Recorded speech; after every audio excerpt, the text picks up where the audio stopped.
Hop, hozir mana Hayatullo domlamiz paypoq masalasini aytib o'tdi. Imom Termiziyda Abi Qays, Huzayl ibn Shuraybil u kishi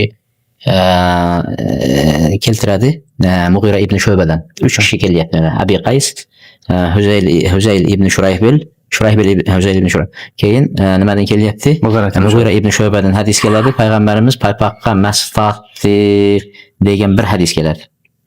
Bir hadis keladi. Paypoqqa masfaqti deb. Mana shu hadisni ushlab olgan. Mana hadis bor deydi.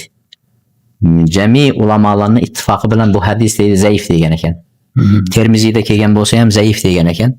Chunki ahli Madina, ahli Basra, ahli Kufa bütün olimlari Mughirani o'zidan boshqa turuqlari bilan Massiga masfaqti, paypoq emas, massiga deb keltirgan deydi. Massiga deb keltirgan.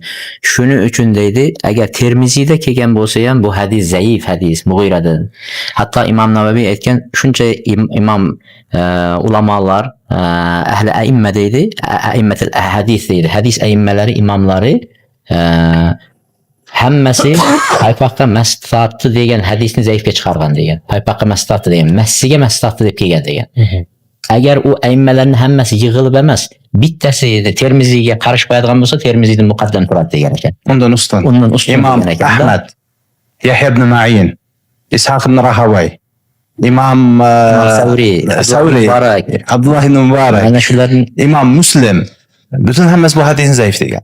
Zaif degan ekanda, ko'rdingizmi? Endi odam nima qiladi? Nafsiga ko'p yaxshilarni ulag'ani uchun ha desa, paypoq maslahat borgan hadis bor ekan. Hadisni zaif deb turibdi. Shuncha imomlar zaif deb turibdi hadisni. Nimaga endi sen o'shanga yopishib olding paypoqqa maslahat? Yana bo'bam seni dining bo'lsa, namozingni nimasi bo'lsa, arkani bo'lsa, tahorat. Tahoratsiz namoz qabul bo'lmasa, shuning uchun paypoqqa maslahat masalalarini ehtiyot bo'lishlik kerak. Ana Hayatullo domla aytgandek, men burun aytgandaqa qalin paypoq bo'lsa degan Hanafiy mazhabida baru qalin paypoq bo'lsa, paypoq shad deydi. Mana bu yerda rezinkasiz, o'zi turadigan bo'lsa degan. Bizlarda burunda piyma derdi. Ana shu piymaga o'xshagan kigizdan bo'lgan paypoqlarni aytiladi ekanda. Men keyinchalik yana bir mavzu taqrib bo'lib qolsa, shunaqa paypoq olib kelib ko'rsataman sizlarga. Shunaqa bo'lsa degan ekanda.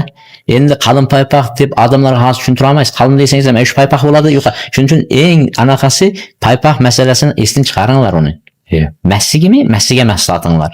Bu qalin paypoqda bitta shart qo'yadi-da, yumkinu mutabaatul mashi alayhi deydi.